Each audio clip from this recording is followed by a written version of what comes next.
Hello दोस्तों, नमस्कार। कैसे आप सब दोस्तों? आज हम इस वीडियो में बात करने वाले हैं। तो आप सब देख पा रहे हैं क्या है ये? देखते हैं, जिसने पहचान लिया हो जो है कमेंट करके मुझे बताए, नहीं तो मैं बताने जा रहा हूँ दोस्तों। ये है टिंडा। तो आज हम टिंडे खेती के बारे में पूरी संपूर्ण जानकारी इस वीडियो में देने वाले हैं। इसकी खेती कब करनी चाहिए और किस मौसम में करनी चाहिए दोस्तों, कहाँ कहाँ पर इसकी खेती होती है, इसकी खेती कैसे करनी चाहिए, इसमें कौन कौन से विटामिन पाए जाते हैं, इनके हर चीज़ दोस्तों इसमें ऑल टोटल जानकारी इस वीडियो में आप मिलने वाली है आपको।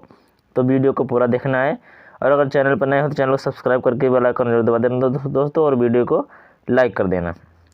आइए दोस्तों, हम आगे बात करते हैं। दोस्तों सबसे पहले हम बात करें तो टिंडा एक कद्दू वर्गीय सब्जी है, मतलब एक कद्दू की तरह ही ये सब्जी भी है टिंडा। और दोस्तों इसकी खेती जो है आप जो है बरसात में भी कर सकते हैं, गर्मी में भी कर सकते हैं, मतलब फुल सर्दी में नहीं कर सकते। जैसे खूब ज़्यादा ठंड पड़ रही है दिसंबर जनवरी में, तब इसकी खेती नहीं कर सकते। और अब आप किसी भी महीने में इसकी खेती कर सकते हो, इसमें कोई दिक्कत नहीं होगी। इसमें दोस्तों प्रोटीन, विटामिन और खनिज लवण भी पाए जाते हैं, इसलिए खाने में बहुत स्वादिष्ट भी होता है और खाने के फायदे भी इसके हैं।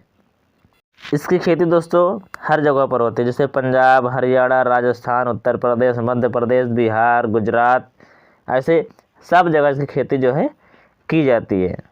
और इसी के साथ दोस्तों दिल्ली में इसकी खेती होती है, आंध्र प्रदेश, हर जगह पर इसकी खेती आप कर सकते हो और बड़ी ही आसानी से। दोस्तों जैसे कि हमने पहले ही बताया है कि इसकी खेती सर्दी में नहीं की जाती, क्योंकि इसको ठंड और पाला से लड़ने की इसमें क्षमता नहीं होती है, नहीं लड़ पाता, सूख जाता है। दोस्तों इसके अच्छे अंकुरण के लिए और अच्छे बढ़वार के लिए जो है 25 से 30 डिग्री सेल्सियस तापमान जरूरी होता है। अगर दोस्तों किसी कारणवश तापमान जो है 40 डिग्री सेल्सियस से ऊपर चला गया तो इसका बढ़वार, पैदावार, मतलब कई जगहों पर आपको बहुत ही नुकसान होने वाला है। दोस्तों पेड़ कमज़ोर होंगे तो उसमें कीट, रोग, अन्य तरह की और भी समस्या आने लगती है।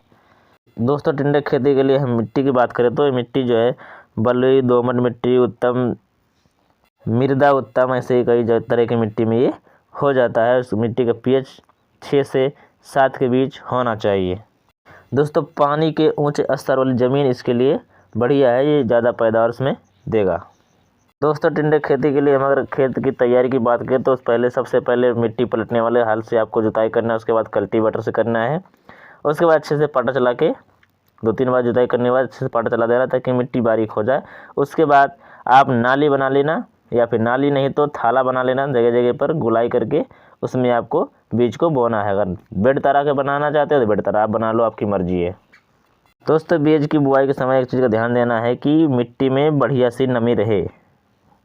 मिट्टी दोस्तों नमी रहने पर अच्छे से अंकुरण हो जाएगा और जल्दी बढ़वार भी होगी उसकी। और जल निकासी खास व्यवस्था का आपको ध्यान देना है कि जल निकासी मतलब उसमें जल भरा ना हो जिस पर खेत में आप इसकी खेती कर रहे हो।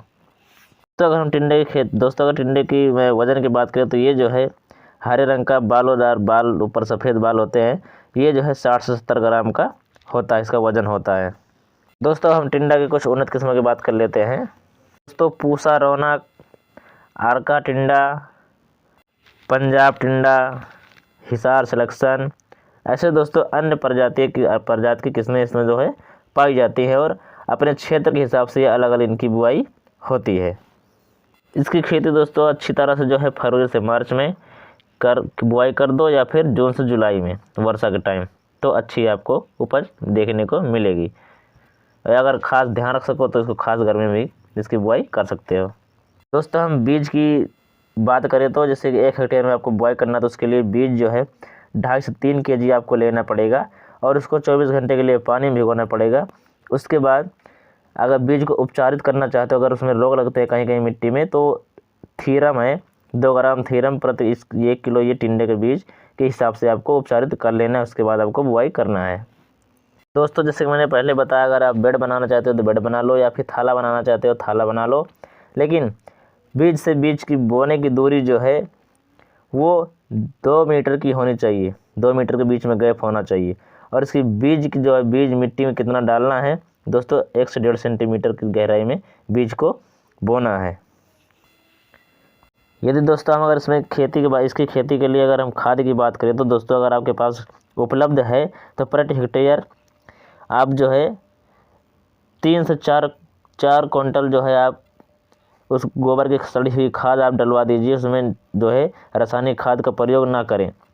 यदि आप रासायनिक खाद का प्रयोग करना चाहते हैं तो इस बीज के बुआई के 30 से 35 दिन बाद आप उसको डाल सकते हैं ऊपर से, वो भी नाइट्रोजन, ताकि पेड़ अच्छे से ग्रो कर सके।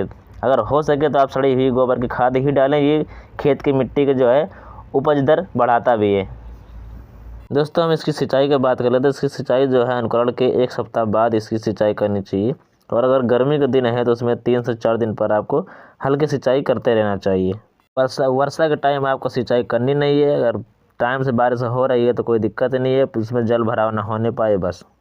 दोस्तों हम टिंडे की फसल में अगर खरपतवार की बात करें तो खरपतवार को जो है आप टाइम टू टाइम जो है आप निराई गुड़ाई करते रहिए। यदि आप इसको बगैर मतलब शुरू में ही खरपतवार नाश करना चाहते हैं तो इसके बुआई के 48 घंटे बाद ही को दोस्तों पेंडी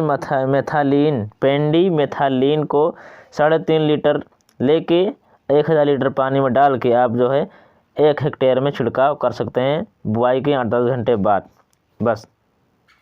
यदि दोस्तों इसके रोग नियंत्रण के बारे में आपको जानना है तो आप सबको कमेंट करना पड़ेगा, क्योंकि वीडियो जो है बहुत ज़्यादा लंबी हो रही है, इसलिए हम इस वीडियो में नहीं बताएंगे इसमें रोग नियंत्रण कैसे करना है आपको।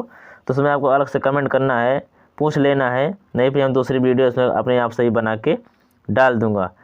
क्योंकि वीडियो जो है अभी बहुत चीज़ बाकी है इसके बारे में दोस्तों, तो वीडियो बहुत ज़्यादा लंबी हो जाएगी, इसलिए हम नहीं बनाएंगे। ठीक है दोस्तों, दूसरी वीडियो में हम बता देंगे। तो अगर चैनल पर नए हो तो चैनल को सब्सक्राइब करके बेल आइकन जरूर दबा देना दोस्तों, और वीडियो को लाइक कर देना।